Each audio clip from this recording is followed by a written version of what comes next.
Well, in just a few days, Arsenal's biggest game of the season will be upon them. Real Madrid in the Champions League. It kind of all hinges on this tie now, of course. Really the last chance for glory this season in what should be a really well-developed Mikel Arteta team now. Of course, Bukayo Saka's back from injury, their star boy. And although they've lost Gabriel in defence, generally they're a strong team and they've been together for a while, and they'll be really hoping this is a good opportunity to find some glory, because of course they are no longer in the title race. Liverpool will win the Premier League, and Arsenal will be dreaming of their first European Cup. And I tell you what, not just the reintroduction of Bukayo Saka being fit again will make them feel good about this. It's Real Madrid have just lost 2-1 at home in the Bernabeu to Valencia. A Valencia team that's really low down in La Liga. Let me just double check where they are. Yeah, they are 15th in La Liga. And they won away at the Bernabeu when Barcelona played them at home. Barcelona, who are Real Madrid's title rivals this season in La Liga. Barcelona slapped them up 7-1. Real Madrid lost 2-1 at home. Vinny Jr. scoring their only goal, and they conceded the what would be ultimately the winner from Duro in the 95th minute. Right, sorry, my door went. So Real Madrid losing at home to Valencia, not a very good team at home, and the mood isn't great at the moment. My Spanish isn't good, but I did check out the social media, and the Real Madrid fans, a lot of them were calling for Ancelotti's head. Now, I won't pretend for a moment like I have an educated opinion on the understanding of how Real Madrid fans feel about Ancelotti. I know he's won European Cups for them, and he's been good. Do you know what I mean? Generally, and but fans that watch their own team play a lot more have a more educated opinion than I. There is a slight perception that Real Madrid fans are slightly entitled in terms of every good player comes to us, we should win every single game, etc. But then again, there's a very good case to make that Real Madrid are the biggest football club in the world.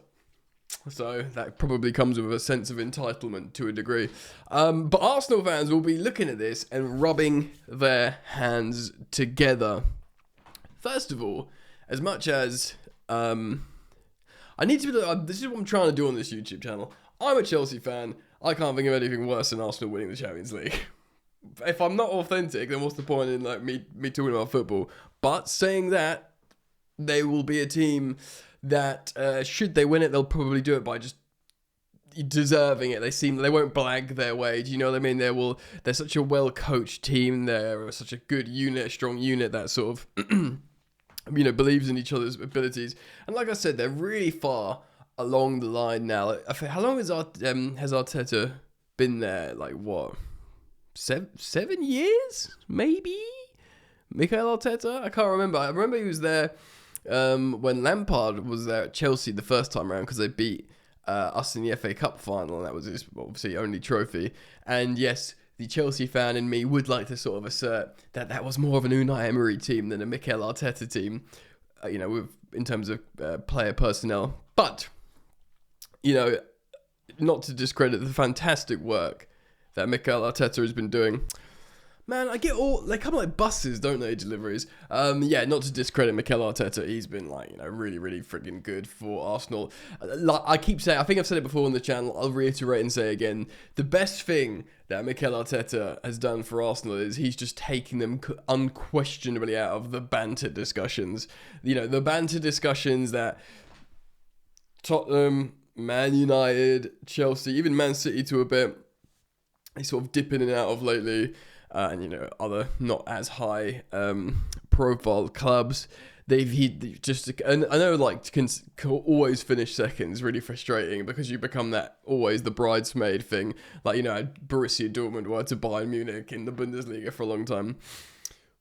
And there is criticisms to make of this Arsenal team, that they're good, but they just don't have this extra something to get them over the line, and that is maybe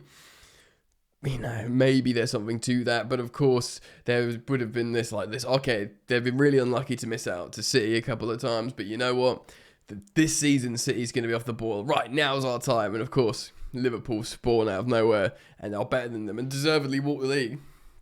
A little bit unfortunate, but I don't think this Arsenal team is as good as they've been previously. So I want to talk a little bit about the Real Madrid game. And yes, firstly, Real Madrid did lose to Valencia. They were dominant in terms of stats, like they had 63% possession, 2.7 XG to 0.47 Valencia. Valencia scoring massively overachieving there on their XG and, winning late. The thing is, the problem, and Real Madrid had 14 shots or whatever, but they're so easy to play against in terms of being poor defensively. And I know this is just what everyone says, but you can get at Real Madrid. Genuinely, you can just get at them. They are so get-atable. Of course, when they play Arsenal, they will be relying on the likes of Vinicius Jr., who scores in big games, but I don't think it's been necessarily great. But big characters like, of course, Jude Bellingham, which I would love to have a say in a game against a high-profile Premier League team for, the Galacticos. Kylian Mbappe, who's broadly been brilliant, actually, this season. I mean, even in this game, he had expected goals of over 0.5 and expected assists of over 0.7, and he won a penalty. He had a couple of shots on target. He made 2 key passes. He completed 2 of his long balls and still won 4 ground duels. So he's not being selfish, Mbappe. He's being intelligent. There's something quite grown up about the way he plays offensively, where I think maybe other forwards are a little bit more selfish. He'll get loads of goals, but he will get assists as well, Mbappe.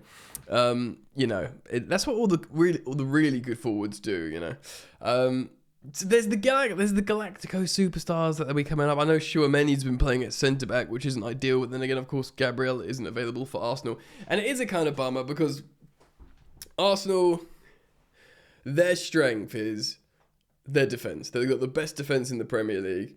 So it will essentially be the best defence in the Premier League against the Galactico attack, but they can just ship goals so easily, Real Madrid. So that will be Arsenal's task. And, why not? Why not, Bukayo Saka will obviously start that game.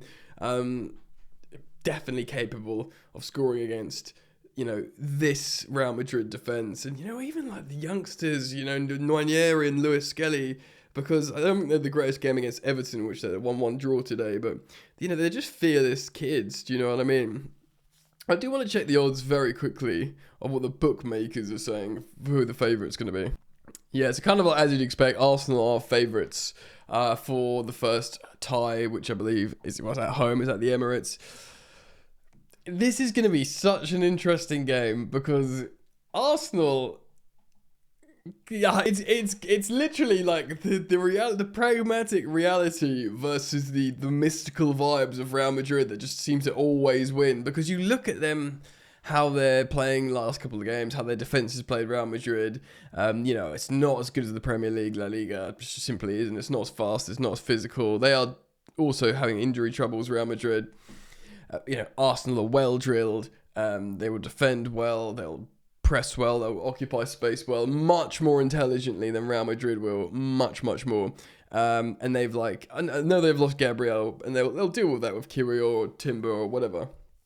They'll deal with that, but Bukayo Saka's back, star boy is back. Real Madrid have got injury problems, but it just feels like they're so mental. The Arsenal should win. They're the better coach team, the more functional team right now, and that's what should win football matches. But the Champions League and Real Madrid is just a completely different kettle of fish, isn't it? They literally win off vibes, and that's why all these Real Madrid fans are really upset with Ancelotti. I mean, you don't sack Ancelotti now because Ancelotti is the ultimate, Champions League vibes winner. If you ever let him have this game, don't bring in another manager and try and, which just shows you how emotional and reactionary fans are. Because a lot of them were just saying sack Ancelotti now because they feel like the title's gone or whatever. But he's the guy to vibes you through a Champions League tie against an Arsenal team that may have an inferiority complex. Well, every team has an inferiority complex to Real Madrid, but they don't have that self-belief. In Europe, you know, like my team Chelsea, of course, we beat Real Madrid when we won our second European Cup. But even the following season, when we won 3-1 away in the Bernabeu, Thomas Tuchel's Chelsea, when Tuchel was still knocking about. Away 3-1 away, it was 3-0 in the Bernabeu at like 80 odd plus minutes. And it's because they were like, we weren't playing like we were inferior to Real Madrid, but I think there's still away goals that done us or something back then, because before the rule change, it was really, really close. But Arsenal, this is an opportunity for them to go, we don't care that you're Real Madrid. We are a better coached team than you. We are more functionally reliable, and we're going to just beat you. You know, we're going to beat you. There won't be necessarily free scoring from Arsenal, although I'm sure they'd love that. But I can see them getting like, you know, a 1-2-0 win at home. Because it's the Real Madrid attack. Maybe like a win at home, and then just basically Arteta completely locking down away at the Bernabeu. You know, they just lost to Valencia at the Bernabeu, essentially being like, we're the best defence in the Premier League. The Premier League's the best league in the world. We're going to show you why. And if they play to their strengths, they can win. But if they just get like Champions League and Real Madrid, do you know what I mean? Then we'll see. Super, super interesting. But I tell you what, leading up to this game, it's kind of spicy. So yeah, guys, I upload every single day football stories on this channel. So I'll thank you for joining me. Thank you for liking and subscribing to this channel, Football Yannick. And I hope to see you back here soon. Peace.